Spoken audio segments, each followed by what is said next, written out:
umusaraba nta kibi kiwurenze. Umusaraba mbere ya Yesu uragapfa.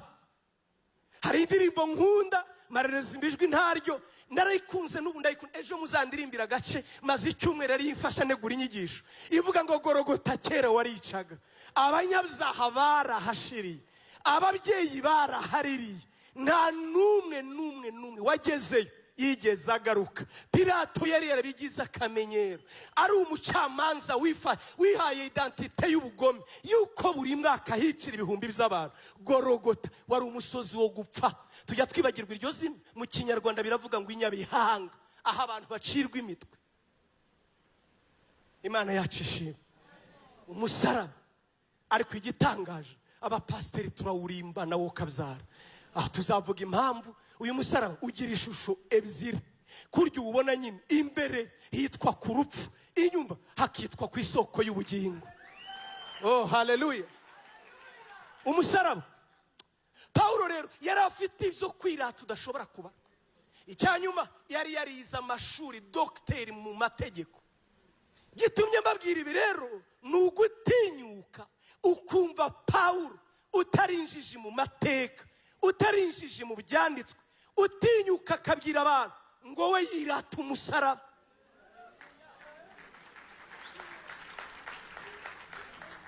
Munanisikiye? Gutinyuka dogiteri s'il vous plaît, wize muri universite iri renome, yari yarize muri universite izwi. Kuvuga ngo ngewe nize muri kaminuza ya Gamariyeri, baravuga ati wasoma moshe. Yari yarize ariko umuhango wize ibyo bintu bitangaje, wakuriye mu idini akigira ku barabi, aratinyuka akavuga ngo ngewe ibyirato byanjye ni umusaraba, ibyirato byanjye ni umusaraba.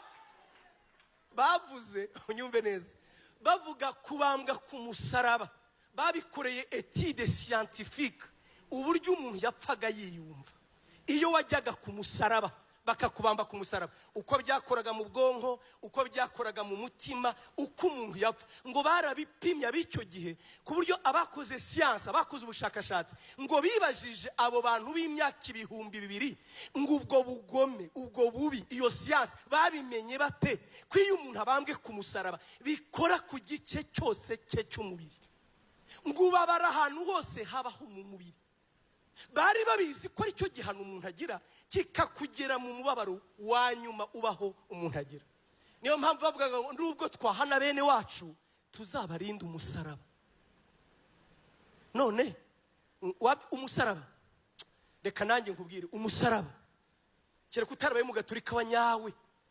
Warabaye mu gaturika wa nyawe ukanyura no mu ishyamba, abagiye gutashya nkanjye, abagiye kuzana udukwi, wageraga ahantu umwana yikoreye agati akagashinga ahantu, wakabona ahantu ugatuvuga ati kubera iki?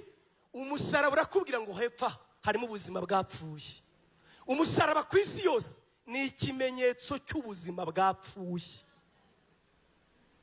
Umusaraba narabivuze, uzibeshe Pastor Flori, ushaka rumazi hano, ugashaka ko amakuru agwira, nk'ubu ufashe imodoka yawe ukerekeza Rusororo, hanyuma ukavamo mu kanya gato bakabona urimo unyonyomba muri ya misaraba iri Rusororo. Nta kindi twabaza, twese twakwemeranya kugikuzimu. Uzi impamvu iriya misaraba iyo tuhageze tuvuga mu ndimi, cyangwa twese bitwibutsa ku munsi umwe amazina yacu azaba yanditse hariya. Umusaraba ni ikimenyetso cy'ubuzima bwapfuye. Uranyumvise?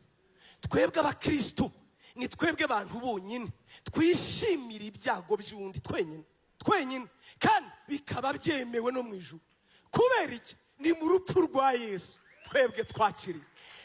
Mu mubabaro we, mu maraso ye, arimo bya bindi nababwiye, bya bindi ubuganga bwerekana, amagufa atandukana apfa yumva, amazi amushira mu mubiri, urupfu rwanga rugatinda. Nshuti yanjye, Bibiliya tubwira ngo twebwe iyo tuhageze turishima.